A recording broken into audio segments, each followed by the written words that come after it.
one of Yeah. the best things somebody who wants to get into an industry or somebody who is just out of college, someone who is new and really trying to get that first step in their career, one of the best things that they can do is network because hundreds of resumes come in and there's nothing that has more weight than a recommendation from someone who already works at that company.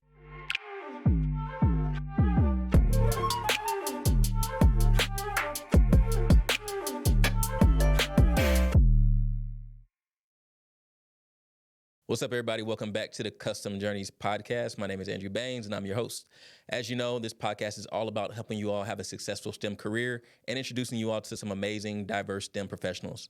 Today is no exception. Today, we're going to be talking to Jose Maestas. He is a senior director of product at Progress Residential. He's going to talk about his unique career journey. He went from graphic designer all the way to now leading a product team for a tech company. So interested to learn about how he got into tech, what he's done to kind of progress his career, and then also for more entry-level folks out there, how you guys can stand out in this competitive market and really differentiate yourself from the competition. I always forget to say this part at the beginning, but make sure you like, share, and subscribe this video. I know it can do a lot of help for you and for others who are looking to break into tech or progress their career. And with that being said, let's go ahead and jump into the fun part. Jose, my guy, what's up? How you doing, man? I'm excellent, man. I appreciate you for having me on the show. Yeah, man. No, it's been a pleasure. It's been a minute in the working, but when I stumbled across your LinkedIn profile, I saw some unique, career stops, and I was like, I'm curious. You was at Sally, you were a graphic designer before that, and now you're leading a product team and hiring product managers and all that stuff. So I was like, yo, I gotta have you on the podcast. So thanks again for making time to be here. Yeah, absolutely. It's my pleasure. Hey, so man, let's start where you at right now, man. Senior director of product. I know you have a UX background. We're gonna get into that, but like, what do you do as a senior director of product? What does that actually mean? Yeah, it's a little bit of everything. So I do lead a team of product directors and product managers that really manage all of the enterprise systems within Progress. So my team's focus is really kind of leveraging technology, being that liaison between business and IT so that we can create disruption within the industry. Progress is a single family home rental company. So we are really on the forefront of leveraging technology, putting systems into play that boosts operational efficiency, that drive value for the company from a business perspective. And I have the privilege to lead a very strong team, forward thinkers who strategize, create roadmaps for a long-term vision of how we want to really bring technology to the front of discussions on strategy within the business. Gotcha. Good stuff, man. Interesting opportunity. And I mean, I think the interesting thing about this is that we're seeing the way that like technology is impacting every single industry from, real estate, management companies, churches, like literally everybody at this point has some kind of way that tech has kind of been integrated into their business model, whether it's, as simple Mm-hmm. as IT all the way up to like, developing and delivering a software product. So that's a pretty interesting role that you're in currently. Man, so how long have you been in this leadership role now at Progress? I'm kind of curious about that. So senior director role is actually pretty new. First of the year, I was actually promoted to senior director. I was director prior to that, and really led some key initiatives within the organization that were transformative from a business perspective. So, the reward for good work is more work. So I got the promotion and leading a bigger team now, but I've been at Progress for about 2 years and had the opportunity, like I said, to work on some pretty big initiatives in that time, and just kind of enjoying the impact and enjoying the benefits of that. That's good. That's good, man. And I know we'll get into like the thick of it as we go through this conversation. But you kind of highlighted already. It's something that's interested. I'm kind of curious. What made you stand out above your colleagues and peers in terms of like what made you stand out to where they were like, okay, hey, Jose is killing it as a director. We got to go ahead and move him up. Get him supervising and helping other directors in product that are out there and kind of how they can kind of be successful. What I guess just quickly, what kind of helped you differentiate yourself from your coworkers and colleagues in this space as a leader? Yeah, I think honestly, it's been my ability to galvanize a team, my ability to bring people along and collaborate. What I've seen throughout my product and UX career, for that matter, is the people who really climb the fastest and the people who have the highest ceiling are the people who really hone in those soft skills, the skills that they don't teach at school, or the processes. Those can be learned, but when you have the soft skills that allow you to build relationships with people and inspire people and motivate and bring people along and clearly articulate your vision, I think that is bigger than anything as far as what tools you can use, what skills, what you know. Being able to bring people along for a journey, I think is a huge advantage. And I think that's kind of what where I stood apart within the past few years of progress. I mean, that's interesting because I think like right now, obviously 2024 AI is like the biggest thing ever, right? And like everybody and anybody's trying to figure out a way to like implement it. And so like as great as the technology is and how important it is, it's still like being able to make connections to other people and get them to buy in and really implement change or improve and change the way they're thinking and really be aligned as a whole team and integrated as a whole team is the thing that really helped you stand out. So that's an interesting perspective. And I think, is it can be kind of counterintuitive for a lot of tech professionals that are like, yo, I just want to be a code warrior, keyboard warrior, and like just go work in the corner. But it's like, hey, if you figure out how to, communicate better and get people to buy into what you're building and creating, it may help your career better. What do you think kind of helped you gain that skill or get so good at it? Is it, your background in UI, UX, or is it just kind of personality trait or just you just kind of learn the skill along the way? What kind of helped you develop that skill set? Yeah, I think it was a little bit of both, right? I've always been a very personable person. Like I've always been, an extrovert at heart. And I think that's helped me. But over the years, being shown good examples from leaders of how to model your communications, really working on understanding my emotional intelligence, my EQ, and honing that particular piece. um, Understanding how to communicate with people was a big thing, right? That when I figured that out, and I really dove into that about 5 or 6 years ago. Took some training, some leadership training that talked a lot about emotional intelligence and how to communicate with different types of people and how to craft your communication style so that it resonates with different types of people, because people hear things differently. You can say one thing to somebody, they receive it one way. You say one thing to somebody else and they receive it a completely different way.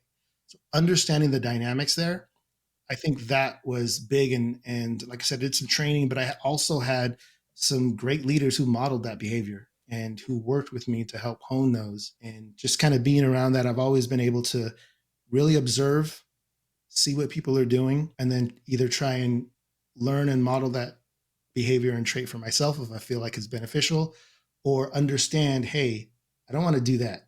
I saw that person do like exhibit that behavior. I want to make sure that I control that and you know, I don't have the bad behavior moving forward. Yeah, no, that's a great way to learn. I think man, what's the saying? It's something along the lines of like a smart person learns from their life experiences. A wise person learns from the lessons of others or the experiences of others. And so it's like, yeah, you maybe you had a manager that went about the communication part the wrong way, but it's like you don't have to go back and repeat the same mistake if you've seen them make it. Obviously Right. adjust and kind of go from there. So that's cool. And I like the piece about adapting the way you communicate based on like the audience that you're talking to. And it's funny because I was talking to somebody today. She's in a leadership position, and we were kind of talking about politics of all things, which I don't really like talking about usually, but we were with one politician in particular that's like super brilliant, intelligent guy. You would think that like he would be on like the upward mobility track in terms of could be potentially president or something like that. But the thing that she noted was that he has a really hard time of like he doesn't have that charisma. He can't connect to his colleagues and Mm-hmm. like get them on board with like a lot of the things that he's doing. And to her point, she was like, I think he's too smart for like his colleagues. Like his colleagues, he's looking around and he's like, so and so, I don't know which way people lean politically, but she was like, I got Ted Cruz over here. He's acting one way. I got DeSantis over here. I got Marjorie Green Taylor over here. And it's like, like some of this stuff doesn't make sense. But, I think if you can, I see how to say that, like that charismatic, that being able to relate to people regardless of like black, white, Latino, Asian, whatever, or rural America, or big city is super important, and being able to Mhm. adjust the way you communicate. Do you kind of pick up on that, like being able to communicate differently to people? Is that something like you just kind of pick up on the fly in terms of like, let's say you're communicating something to your team, and you Mhm. obviously they all have different lived experiences, different backgrounds. Like, how do you know, like, okay, you got to change the way that you're communicating this? Is it something like you're just reading body language on the fly, or is it kind of like follow up conversations individually with people? Well, this wasn't on the Yeah. script, but I'm just kind of curious about No, no, that. yeah. It's a little bit of both. So a lot of times, what I do now, and it's kind of a process that I've learned over the years, is that whenever I'm starting a project or I'm meeting a new team, I'll meet with the individuals and really get a sense of how they interact, how they communicate, and just I'll get that feeling for them first, and then it's a lot harder when you're speaking to a team, right? Trying to deliver a team message.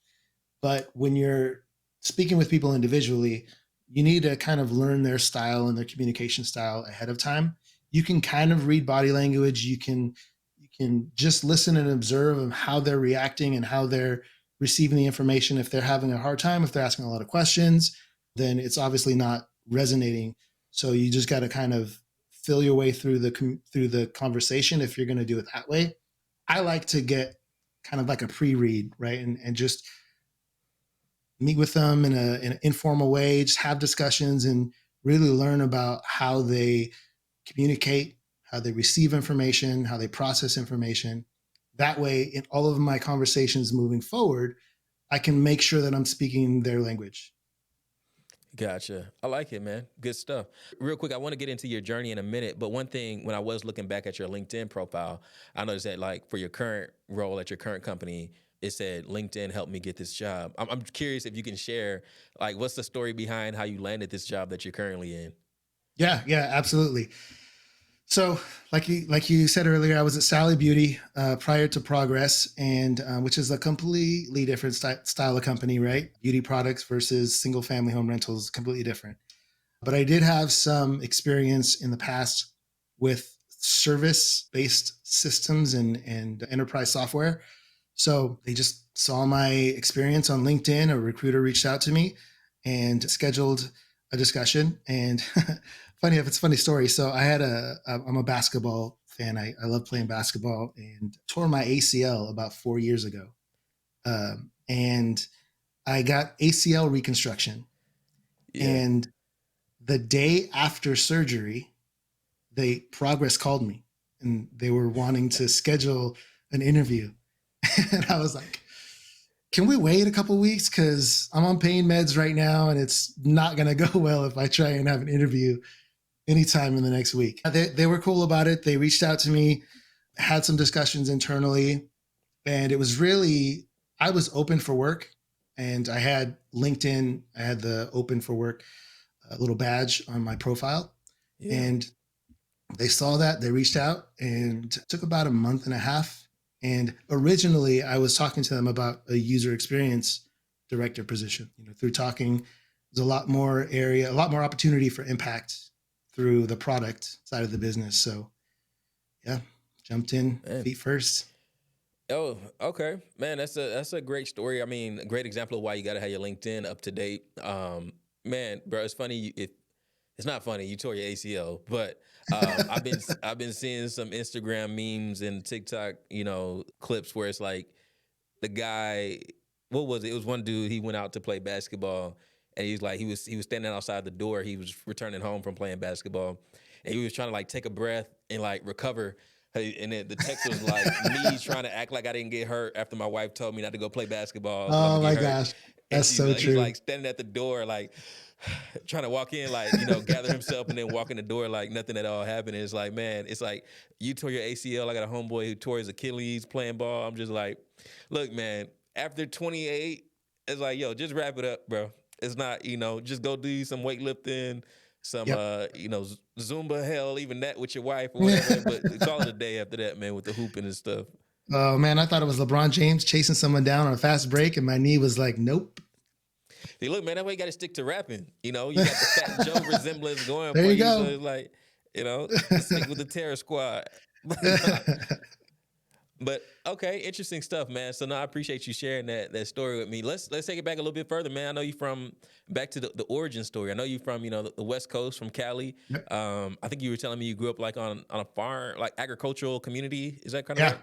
Yeah. Yeah. So I guess take me back there, like origin story. Even what even got you curious about tech? I know that's not where you started, but Mhm. kind of curious. Yeah, absolutely. So you're 100% correct. I grew up in a very small town in Central California. Delano, California is actually the epicenter for a civil rights movement for farm workers. If you heard of Cesar Chavez, Yeah. they signed that bill in the high school auditorium that I went to. So it's a super small Wow. town. I'm very proud of the culture there and where I grew up. But being a small farm agriculture town, there wasn't any there was really wasn't any opportunity for what I wanted to do. Right, I was an artist. I grew up being an artist. I was always um, just fascinated with drawing and design, and there just wasn't any opportunity there. So moved to Long Beach, Southern California, and went to school, studied graphic design in Long Beach, and started working up the ladder in my career. Started as a designer, but I always had a affinity for technology and web design. So started working up my career, became art director on the design side, and then with a focus on websites. Really, I was a UX designer from the very beginning, because UX design is really a process, and it's a way of approaching design where you're focusing on the user, focusing on feedback. It's kind of like the scientific process as it relates to design, right? You Mm. create a design, you test it, you get feedback, you iterate, you put it on the market, test it, iterate. It's just like the scientific process. And I've always thought that way. So even in my traditional graphic design, I'd always gotten feedback from marketing, feedback from actual customers, then changed and improved my designs and put it out in the market, validated the impact that we had assumed we were going to get. So it was a natural transition for me just to switch to UX design. Saw in the tea leaves, everything was going digital. That was where the money was, the future was. Originally, I was like, marketing is where I want to be, and then just made the transition into technology. I love it. Absolutely love solving problems. That's what really drives me. So it was great to be able to do that in technology and apps and through websites. Made the jump to Texas because I kind of hit a ceiling back in California, right? It was very niche as far as UX. There wasn't a lot of companies at the time, and I hadn't built up the network that I needed to really grow within UX in that space. There was a lot of technology here in Dallas. So we made the jump, moved the family out here, and worked for a home health technology startup, and which was it was pretty awesome actually. They were typical startup, scooters in the office, Nerf guns everywhere. It was pretty cool. What I didn't realize at the time is the problems that we were solving within that organization, being it was all based on software that made medical documentation a lot easier within the home health and hospice industries. What I didn't realize is the work that we were doing was really forward thinking. In there were two big problems within the UX industry, within the UX community. There was two big areas that were like the golden goose, things that are really really hard to solve. One, taxes, right? TurboTax does a great job Mm. of making doing your taxes, which is traditionally Boring very as hell. painful. Yeah, it makes that easy. So that was one of them. The other one was a medical documentation, because it's so regulated, so same thing, boring. It's so time consuming that it's just something that no one has ever really truly solved. So doing that work and working on that actually did a lot for my career, because even though it was a small company, there wasn't a lot of exposure, from a broad scale, not a really big name. The actual work that I was doing there was considered like forward thinking, disruptive work. So it was pretty cool. Opened up a lot of doors, to which I was able to land a job at Lennox, and HVAC company, which is again completely different. But that's the beauty of technology, right? You can work in so many different areas, so many different industries, and just kind of hit the ground running. And landed at Lennox, where I built up the UX organization and really helped support and build the product organization within Lennox. And then, like LeBron said, I took my talents to Sally Beauty and then really kind of led from a broader scale the Sally Beauty website, which we introduced things like 2-hour delivery, a whole pro training for dyeing hair, and the newbie experience, which is someone who doesn't know how to dye hair or do anything with the products, really teaching them how to use the products and making it a very interactive website based experience. Did a lot of pretty cool stuff there. That was my first step into product, because I was strictly UX before, and up until then, I was like, man, these product people are crazy. They're always running around. There's fires everywhere. They're always stressed out. I'm like, I can never do product. You're like, why would I want to sign up for that? Right. But then I actually started getting into it and understanding really what it is, and how if you run it properly, the fires really aren't things to be super stressed out, and they're few and far between if you're running it properly. So had my first experience of product there, and then I said LinkedIn helped me land where I'm at now, which I absolutely love. And I love the team. I love the collaboration we have at Progress. The partnership between product and IT is very rare. Where I'm at, the level of partnership and how egos don't get in the way. Everybody is just pushing to put out the best product possible, and nobody's idea is better than anybody else's. And it's a rare environment to be in, and it's great because we get to do really cool things with technology, and the sky's the limit, because when everyone's running in the same direction, it's amazing what you can accomplish. Yeah, man, that's a great point. A lot of great points, actually. I was just over here like writing down all these follow up questions I have for you. I kind of want to start at that last one though. There was two things that you kind of talked about with product. The first one, or the most recent one, was if you're collaborating with your IT team correctly, you can operate a lot more efficiently and be a lot more successful. And I think when you're working with smart people, a lot of times those egos do get in the way, right? Where it's like, Mm-hmm. yo, I'm smarter than Joe or John or whoever. I can do it a better way. Why don't we do it the way I know we need to do it? And so I guess, like, how do you guys kind of manage that collaboration where you're currently at in order to like run that smoothly? Is it kind of more going back to those soft skills, like the people side of it, the change management, the people management part, or is it something else just from a company culture, or what do you kind of think there allows y'all to operate so smoothly and collaborate effectively? Yeah, it's a little bit of both. For one, we've implemented processes where we support collaboration and invite collaboration early on in the process. So a lot of times, the downfall with a product delivery is IT and business don't come together early enough.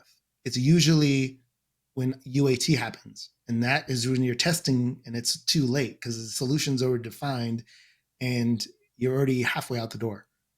And UAT, What real we've quick, is what? User acceptance testing. So that's when you're basically saying your dev story is all of these requirements, and you're testing the staging environment, the QA environment, to make sure that whatever was developed is actually meeting the requirements. By that time, it's the last step before it gets pushed into production, and it's too late to make any changes at that point. What we've done is we've implemented processes and formalities where business, IT, product, and architects come together in the same room to define a solution and define and understand what the problem they're trying to solve is from the very beginning. So that's one of the first steps that happens.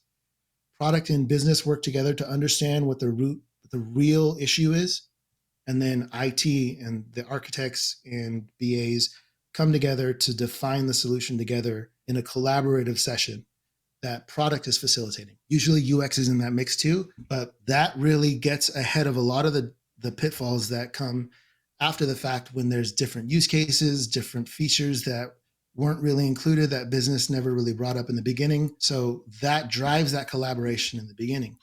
But then also you do have to set a culture of failure. We have to understand that people have to feel safe bringing up their voice within that group, because if they feel like they're going to get shut down, if they feel like their idea may fail and there's going to be negative repercussions, they're not going to bring it to the table. And you have to, as a leader, set the expectation that, hey, nobody's idea is better than anybody else's. We all have a part to play in the solution, And at first, there's a lot of, as a product manager, you need to do a lot of facilitation. And sometimes I know when we first rolled this out at Progress, it was crickets. Like we started these sessions and nobody was saying anything. And so I had to call on people. I had to say, I'm just going to use a fake name here, but Matt, hey, what do you think? You know, and John, do you think this works here? Or how does the business feel about that solution? And then just make people talk and make people provide their input, and then soon enough the people will just be willing to just feed off of each other, and then you have a brainstorming session at that point. Man, that's good. I'm glad y'all did that. I can definitely see, how people be hesitant to share ideas in the beginning because kind of like, yo, is this a setup? Like they trying to Mm-hmm. see like what I really think. They want to catch me slipping, saying, yo, the way we do things is stupid. We need to, change it or whatever the case is. It's just kind of like a little unsure, I guess is the best way to kind of describe Yeah. it. But I've been in a brainstorming session like that where it's like, hey, there's no dumb ideas here. Whatever is said, we're gonna write it down. And the thing I think that was interesting to me was that, somebody may say something and like your natural initial response may be like, that's not going to work, or like, oh, that's interesting. But the important part was that like, even if you didn't 100% believe that idea would work, it's like the thought that comes after that you may have, like, oh, maybe Mm-hmm. you don't think that would work, but if we changed it and redid it a different way, and I may not even have the best mindset going into that, but it's like the whole thing was, the idea behind it was like you're building on top of these different ideas and exploring the different pathways that come up in your mind, and try to figure out a solution that would work. And I'm curious though, like, why don't all businesses operate like that? Why don't, like, because the Yeah. business side of it is about the dollars and cents, and then the tech side is about like implementing it. But you got to have like collaboration, because you Mm-hmm. get into some cases like what you're saying, where you have features that are being built that weren't originally intended to be built, but now after the fact, a customer is maybe asking for it. So I'm curious, like, why don't companies naturally operate like that, or what kind of, um, I don't know. I guess you have any thoughts or ideas on Yeah. that part? Yeah. Yeah. 100%. I think it's a product mindset, right? There's not a lot of companies who have a true product mindset. And by that being, where a product manager or a product professional provides true value to an organization is when they can come in and be that bridge between business and IT. And for me to be successful as a product manager, I don't have to know every single thing about how the business operates. I don't have to know how to code every single thing on the development side. Like, I don't need to know all the languages. What I need to do is I need to be able to take what business says and what their needs are, what their problems are, translate it into something that development team can understand and then solution around. At the same time, I have to make sure that the business is fully aware of the solution that's coming, because there are other areas that maybe we haven't talked about that may be impacted by this solution. So, true product, a true product focused organization will allow product to really drive the roadmap and drive the evolution of their systems. And it's not IT, it's not business, but it really takes from the top down leadership to really drive that culture. Because if there's not a buy in from the leadership, if they don't believe that product provides that type of value, you're always going to be hitting a roadblock. There's always going to be somebody who just digs their heels in the sand and says, "No, this is my way. I know best because I've been here for 15 years and I know how this business operates, and that's the way we've always done it." Right? Someone's going to be like that unless there's a culture from the top down that is driving this product mindset. Luckily, at Progress, they brought in a lot of really forward thinking, successful product minded leaders. And that's really one of the reasons why I took the role of Progress. I mean, we've got technology leaders from Lyft, from Carvana, from Home Depot, from Walmart, from Pizza Hut, a lot of companies that have been really setting the tone with technology, and from a user experience perspective, doing new things with technology that people now is kind of the norm, like the pizza tracker thing, right? That's kind of an expectation with a lot of things, being able to track service professional or your pizza or your Uber. just being able to see things in real time with technology and that driving that convenience. A lot of the leaders that are at Progress have been at the forefront of making those technology advances within their business. And like to me, that was telling me, hey, the CEO is hiring the right people, and these leaders are bringing in the right people to really drive things forward and make change. So I feel pretty honored or blessed to be where I'm at because, like I said, it is rare. Businesses typically operate from a business perspective and an IT perspective, but they don't really operate from a product perspective to really strategize on how to leverage both at the same time. Nice. Yeah, I see what you mean when you say, when product is ran correctly, it shouldn't be as, stressful and always on fire. And I definitely also to that point, I definitely see how your UX background, because you're like always thinking about customer and business and like how the two are related and how the business needs to be working towards whatever the customer is expecting and improving their experience. And it's we're going to talk about it in a minute, but it kind of goes. It makes sense now. I was reading one of your job descriptions, and I think the description started with like obsesses with customers' experience or something like that. And I was like, did I read that Yeah. right? But it was like, yeah, it was like obsesses with. Hold on, I actually got it right here. Let me pull it up real quick. But yeah, one of the key responsibilities for the job description was like obsesses over users and works backwards from their needs to develop product strategies, roadmaps, and product requirements, and so on and so forth. So it makes sense now, like given your background, why you're in this role and why you're succeeding at this role so highly. But then also, how product can be like the center point of connecting the business and the IT side to better, fulfill whatever your business is doing. Man, a lot of good stuff. I'm curious though, like you going back to kind of your origin story. Let's back up real quick, all the way back to you said you always wanted to get in art. And that was kind of like the starting point for you.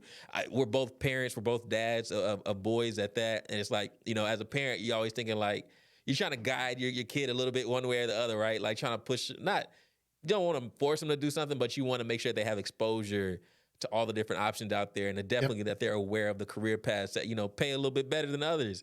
And so I'm imagining like young kid, California, mom and dad may be looking at you drawing like, yo, son, you're really talented, but let's think about another career path, either what we did or something that may pay a little bit more. Was that kind of your experience coming up? Actually, it wasn't. I can see how that Wow. I can see how that was, but I mean, I grew up in a very poor family. Me and my brother were the first to go to college, and so there there wasn't a lot of high expectations, especially coming from a small farm town. A lot of people were stuck in the town. They got a job at the factory or they were working out in the fields. There wasn't really a lot of opportunity, so there wasn't really a lot of expectations. My parents did a really great job of pushing us to want more.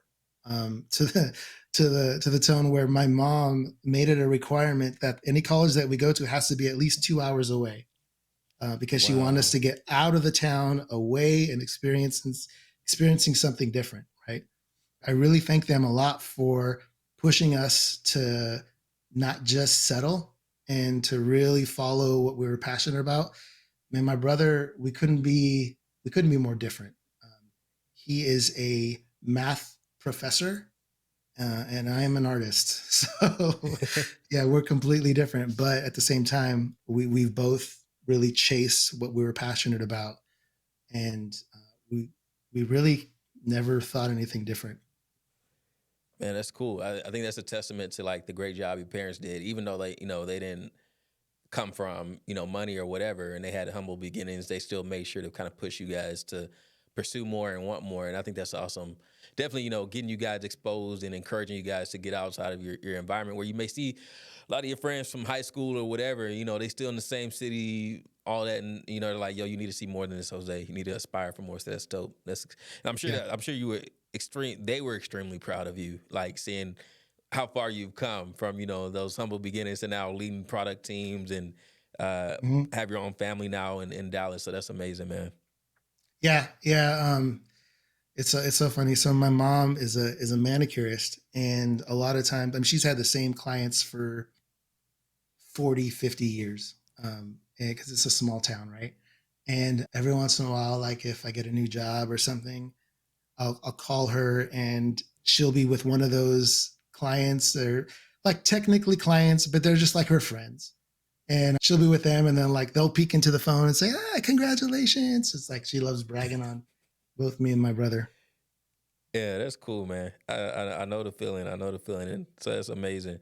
So part of the thing you mentioned in your story as well is like, although you started off as like as an artist, as a graphic designer, you were always kind of a UX person at heart, UI UX person at heart. UX is one of the career paths that like I would say prior to like 2 years ago, I wasn't really aware about it, just being honest with you. But then not only that, but I would have people that would come up to me being like, "Hey, I heard you started a podcast. I'm interested in like becoming a UI UX designer." And I'm like, "Look, I don't know if that's even a major in college. Like, I don't know how to tell you how to get there. Like engineering, I could talk to you all day. I can connect you to somebody. But UI UX was always like that field where it's like, I have no idea what they do and where this like how to even get into it. So Mhm. I now over time I've become more educated, but I would love to kind of hear from you, from the expert, your opinion on like what is a UI UX designer, and then how do you get into this field typically? Is it typically that graphic design to UI UX, or what's kind of your Mhm. thoughts there?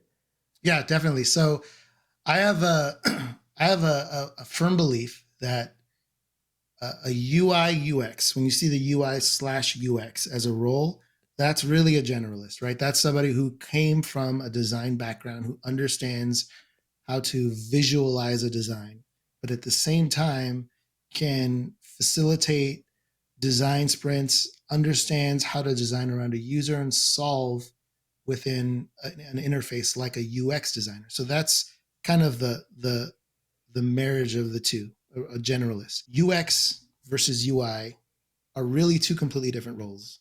A lot of organizations have two roles, UX or UI. UI designer, well, let me start with UX. UX designer solves a problem on functionality. How is this thing supposed to work? Not necessarily how it looks, but just how is it supposed to function? Is this supposed to be a drop down? How are these things ordered? What how can I design this interface to make it the easiest to use and the less friction I can, like solving the problem? That's really what a UX designer does. And through the process, there's a lot of skills that are centered around relationship building, around solving problems, collaborating, facilitating design sessions. They're really more of a facilitator, and then putting that on paper as a wireframe. That's a UX designer. I'm a Gotcha. firm believer that anybody can be a successful UX designer. Like it doesn't take 4 years and a master's degree to be a good UX designer.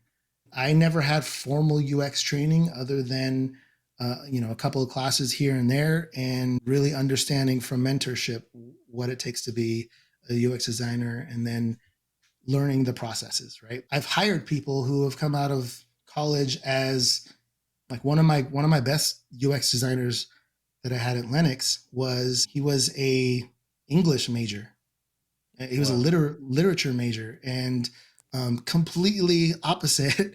But he had a passion for solving problems, and he had exceptional communication skills. And he was a very good designer because he can think through a problem and formulate a solution, and think beyond just what he just made, but how it's going to be used, and how the he can empathize and imagine how a user would react to this thing, right? So that's what it takes to be a really good UX designer. The So it's not UI even always designer, about the not even always about the Figma wireframes and all that. no, It's about the no, the empathy based, design and everything. That's yep, cool. And I'm sorry, I yep, didn't mean to cut you off. Keep going. that's okay. So a UI designer, on the other hand, is very visual focused. They're the ones who put the skin on top of the the design. So if you think of it like architecture, right? A UX designer is your architect. They're the ones who design the structure, where the rooms go, how the kitchen functions, and then your UI designer is your interior designer. They're the ones who come in and finish the design, so that way it creates an atmosphere, it creates a feel, an emotion, and it resonates with the user. But on top of that, there's also certain principles and heuristics that you need to take into account, just so that way, I mean, do's and don'ts with UI design, like color theory and stuff like that. But they're the ones who really finish off the design and make it something that is appealing, is useful, and resonates with a certain type of an audience. So two completely different types of roles. There are people who do both, and those are the ones that you see come up through the traditional track of designers turn web designers turn user experience, working within apps and mobile and IoT and stuff like that. UX designers typically, if they wanted to follow a educational track, it's usually you see them coming out of school with a human computer interaction degree, because there are degrees now that are focused on UX, and it's usually an HCI degree. And UI, it's usually pretty design focused. Gotcha. Hey man, I appreciate that breakdown of the two different ones, and I like that analogy of the architect versus the interior designer. That really helped me kind of better understand overall plan and design in terms of what the building may look like versus a particular room and the mood and how you interact with the different furniture or things that are in that room. So I think that's Mm-hmm. a great breakdown of the two. The other thing that I kind of picked up on when you were kind of telling your story was the thing that kind of sparked your move from California to Dallas was you felt like you reached that glass ceiling where you didn't have the network of people that you could kind of like lean into and say, okay, hey, do you have any opportunities at your company in the UI UX or maybe even the product space or not? What have you kind of done differently in your time now that you've kind of moved from Cali to Dallas, or have you done anything differently there from a networking standpoint, or better yet, looking back, what would you have done differently? Yeah, I think in California, I think I probably could have networked a little bit better, being that networking events, being a little bit more involved within the industry. Because when I came out to Dallas, that was one of the things I was very intentional about doing. Was any like they have Big D, which is a big user experience and design event conference that happens in Dallas every year. I was very intentional about going to those every year and not only just attending, but really meeting as many people as I can, talking to as many people as I can, making those connections. And one of those connections actually paid off. One of those connections is one of the ones that got me the job at Lennox. So I know you said you were going to talk about this, but I'll just go ahead and jump right to it. One of Yeah. the best things somebody who wants to get into an industry, or somebody who is just out of college, someone who is new and really trying to get that first step in their career, one of the best things that they can do is network, because hundreds of resumes come in and there's nothing that has more weight than a recommendation from someone who already works at that company. And you can go as, I mean, I've done at times where I've just reached out to people and say, hey, man, I really like what you're doing over there at the organization. I know so and so who maybe like two connections away from that person, but do you want to just meet up for coffee? I'd love to understand more of what you're doing there and just what kind of opportunity exists at the organization. No strings attached. I just want to learn more about what you guys are doing, and not salesy. I'm not trying to sell you anything. I'm just trying to learn. Nine times, well, I wouldn't say nine times out of 10. It's not that often. Maybe two out of the 10 times, you'll get somebody who says, hey, yeah, you know what? Yeah. Or, you know what? I can't meet for coffee, but we can talk for 30 minutes on Friday if you want. Right. And those discussions can open so many doors, because you have that good discussion with that person, and then a rec opens up at that company. You can reach out to that person and say, hey, remember me? We talked. I just saw this opening. I think I'd be a great fit. Do you know who the hiring manager is? Do you think you could put in a good word for me?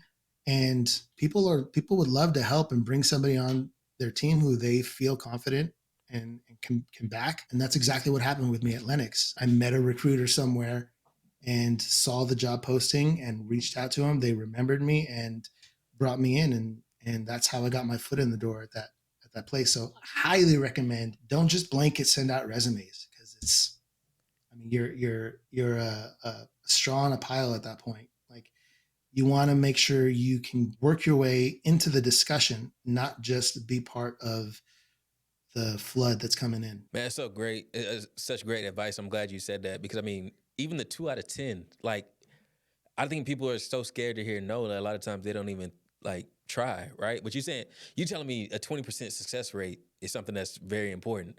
So it's like you can send out, 10 or 100 or just multiply it from there.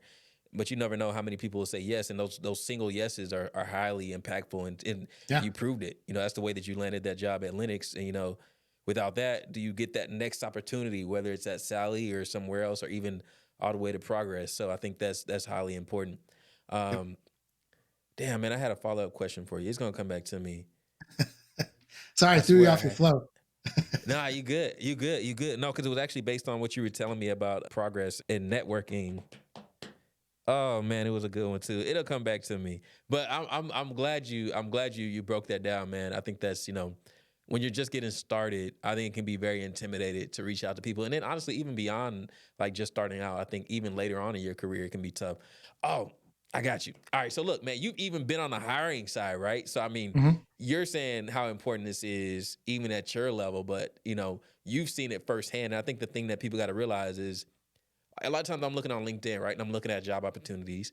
And it's like, yo, it'll say over 100 people applied to this job. I've had at least probably 3 or 4 recruiters on this podcast already so far. And each one of them say, hey, we start with the first resume in and we work our way from there.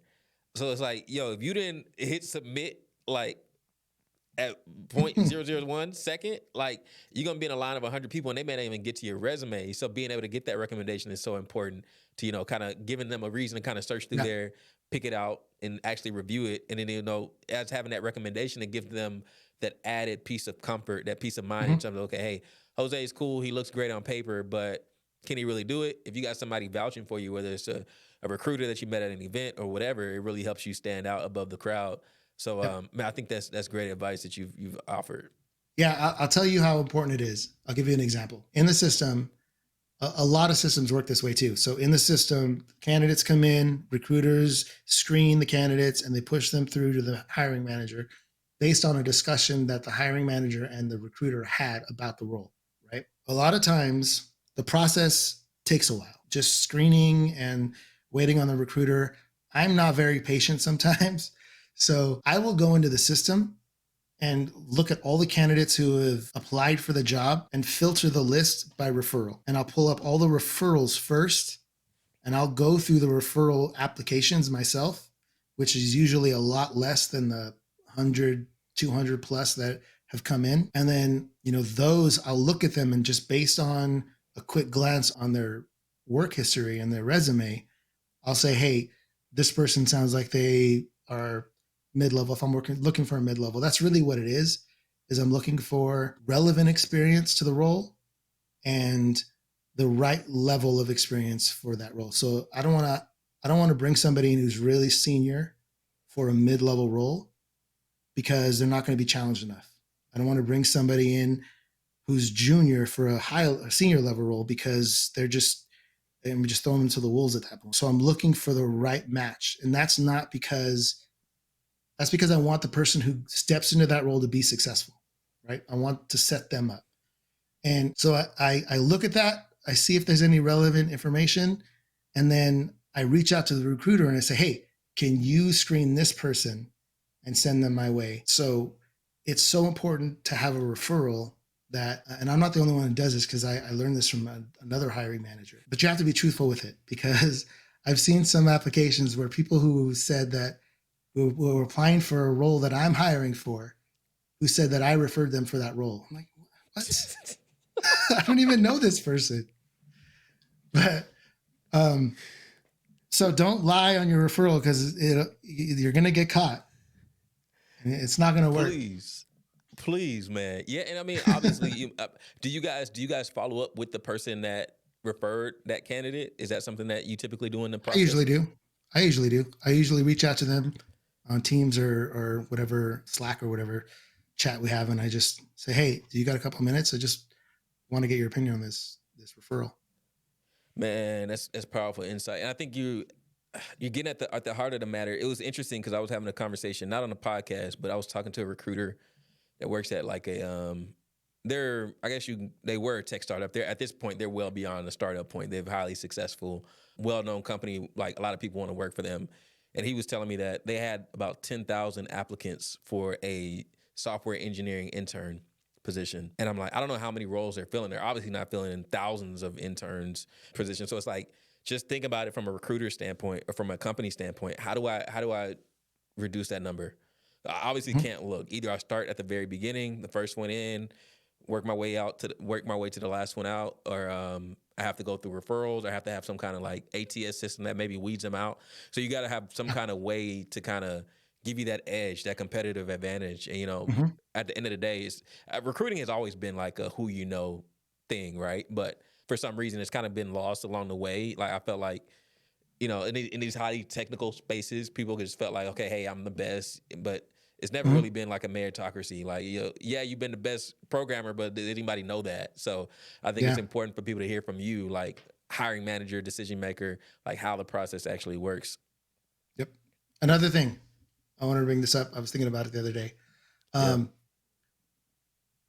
when you're filling out a job application, 9 times out of 10, they're going to ask you about your salary range. Like, what's your desired salary, right? It's not a negotiation tool. As a hiring manager, I want to make sure that I have a specific range that I can hire someone within this role. And it's a budget thing, it's a system enterprise regulated thing, right? So I can't go out of this range.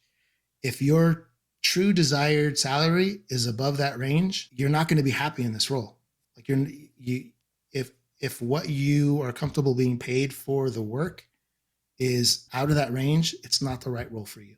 It's not the right company for you. And it has nothing to do with that person's ability or, your unwillingness to take less. My advice is truly think about what you're comfortable making for that role and put that in that desired range. Don't put the low end, don't put the high end, put the average, because chances are at a good organization, they're going to understand the value of the role. And I've even been in situations where someone has come in asking less, and we actually give them more than they've asked because we wanted them to be at the middle of that range so they had room to grow and continue in their career. We didn't want them on the low end of the range. So, Yeah, I think that's impactful. I know some companies do kind of have that median. They have like a pay band, and they try to like mhm, start you off in the middle or the median of that pay band. So like as you get those promotions, there's room to grow, like you mentioned. So I think mhm. that's good. A lot of times when we talk about salary and stuff like that, I always hear like, do your research, do your research. Like, what do you recommend? Like, whether it's tools or word of mouth, what do you kind of recommend for doing your research on like the salary negotiations or knowing what your worth is in the marketplace? Yeah, I've often went to salary.com and got local research on my metro for what that specific job title is. I do recommend doing your research. I recommend going to Glassdoor, not only to see if you can see some salary information for that specific company, but also there's a lot of good insight into how that company operates internally because a lot of the Glassdoor reviews are anonymous. So you can see like what's really going on within an organization at Glassdoor. But yeah, regarding salary, some recruiting companies will have salary guides. If you can get your hand on a salary guide, that can also give you a good idea. But be realistic, right? Be realistic about where you are in your journey, where you are in your career as far as quantifiable experience, not just I'm really good at what I do.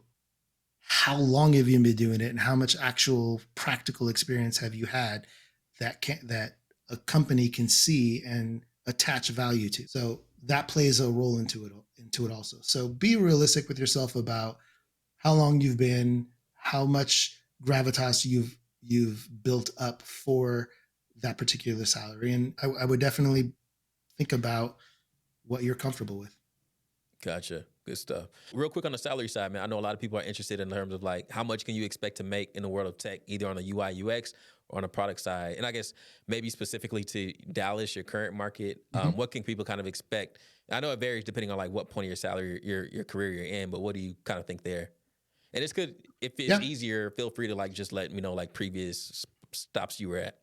yeah, definitely. I think technology right now, especially in a booming area like Dallas, Austin, even Colorado, I think has a very big tech culture and community there. That's where you're really going to find the most bang for your buck, especially when you think about cost of living. That's one thing to compare, right? You can't really use San Francisco or Silicon Valley as any kind of baseline for tech salaries. It's just the cost of living out Unrealistic. there is unrealistic, and it's way beyond the mean. So, but I mean, realistically, a UX designer coming in with mid-level experience should be making somewhere between 110, 130. Senior designers can make more than that. Product on the product side, I mean, depending on the company, you're looking at anywhere between from a entry level product manager should be making somewhere about 110, 120, and senior product can go up as high as 170, 180. Gotcha. All right, man, that's good stuff to know. One last question for you. I know a lot of times, a lot of entry level folks watch this podcast, but I think it's one thing to break into tech, but then obviously you want to continue to progress your career. What's the one piece of advice you would kind of recommend for people that are looking to maybe they've been in the role, entry level role for a year or two, but now they're looking to kind of take that next step either to mid level or maybe even start working their way up into management? What would you kind of recommend for like things they should do or projects to work on, stuff like that? Yeah, I think one of the biggest things is to really understand the separation between an individual contributor and a manager. It's a very hard transition to make for yourself mentally, because when you make the jump into a manager, you're no longer the one doing the work, but you're responsible for it still, right? Other Mm-hmm. people are doing the work and you're having to rely on those and lead those people to really get them the best productivity out of your team. What I can tell you is that if you focus on servant leadership, if you focus on building your leadership qualities rather than your management tactics and your management principles, then it's going to take you a lot farther. There's a difference between leading people and managing people. So if you focus on building leadership qualities, inspiring, really empowering people to make change and to have impact, that is what's going to lead you further within growing within an organization or taking big steps within leadership, because there's a huge difference between someone who can inspire people and someone who can tell someone what to do. Nice. And then one quick last follow up to that. What are there any like maybe any kind of like volunteering or any specific like I guess like actionable steps like after you understand that leadership part? Is it signing up for like volunteering Yep. for like company initiatives or stuff like that? Like I know one of my old companies, they were real big into like Habitat for Humanity and stuff like that, or like Mhm. volunteering at local schools, and that really helped me stand out at my previous spot. But is there anything else I guess actionable wise? Yeah, 100. I think volunteering is huge, right? It helps build that servant leadership mindset. But tactically, find a mentor. Find a mentor who is in a leadership position that you value, or you see those leadership qualities in that person that you want to learn and you want to build. Find that mentorship. There's a lot of leaders in a lot of organizations who are more than happy to mentor, because a true leader is building up leaders, right? I need to find my replacement because I can't grow and take the next step in my organization if there's no one who can fill my shoes. So my main job as a leader is to build up leaders who can grow and continue to take steps within the organization. Um, so mentorship is a big thing. A lot of people are willing to do it. So just reach out, find that mentor, and then be transparent with your manager, with your whether it's an engineering manager. Show them that that is something that you want to do and you want to build, because like I said, a good leader is going to want to find that person who is going to fill their shoes when they continue to grow. Nice. I love it, man. Hey, Jose, I appreciate you coming on, man. I want to get you back on when you make that step into that VP role. I'm gonna go ahead and throw that out there. I know you haven't said that at all, but I just, go ahead. I'm all for it, and I can see it, man. You're a phenomenal person. I can tell you're a great leader, and you know how to, work with people regardless of what backgrounds they come from. So I really appreciate you coming on. For people that want to, either check out what opportunities Progress Residential has, or just, if anybody's smart and watching this and wants to get into UI UX or product, they would definitely, reach out to you. How can they kind of get in touch with you or Progress? Yep. Yeah, by all means, look me up on LinkedIn, Jose Maestas. I do have a website. I believe it's joseux.pro. I could be wrong. It's been a while, but it's on my LinkedIn if you want to check that out. Progress, you can look at redprogress.com. There's a career opportunities page. We're always looking to bring onto the team. We have a lot of initiatives, and my team is only one aspect of the entire digital organization. So there's always opportunity there. So I do encourage everyone to go check it out. Good stuff. Hey man, Jose Maestas. I said it right? Yep.